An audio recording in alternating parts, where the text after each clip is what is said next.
Minsan talaga nakakatuwa ang cravings ng asawa ko. Paghanapin ba naman ako ng tosino at danggit, nakagaya nga daw ng natikman niya sa Pilipinas. Buti nga napakabilis dumating ng in-order ko dito sa Akabane Busan. Takbuhan ko kapag may namiss si hapon na Philippine food. Napakaraming pagpipilian ng mga Philippine products na talagang makakasolve ng cravings mo. Isang order lang, may pang-almusal na agad na para kang nasa Pilipinas. Habang hinihintay ko nga maluto yung kanin, gumawa muna ako nitong salad. Lettuce at dilaw na kamatis, tapos nilagyan ko nitong eskemonong okra. Naalala ko, may hinog na papaya nga din pala ako sa ref. Kaya nga hiniwa ko na at sinunod ng magprito nitong itlog. Yung pagtusok mo ng gitna ng itlog, umaagos yung kulay dilaw. Napakasarap nitong iulam sa kanin. Isinunod ko na ng iprito itong danggit na kinikrave ng asawa ko. Gustong gusto ko yung amoy nitong danggit habang nagpiprito. Para kasing umaga sa probinsya. Nagluluto nito yung nanay mo, tapos aabutan ka ng mainit na kape. Nagsangag na nga din pala ako nitong kanin dito nga sa pinagprituhan ng danggit. At sinunod ko nang lutuin itong pinakahihintay ng asawa ko, ang tosino. Kapag nasa ibang bansa ka,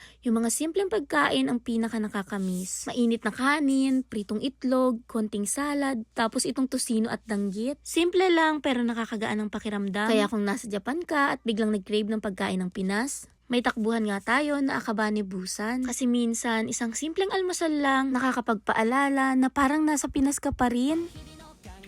마. 마. 야바.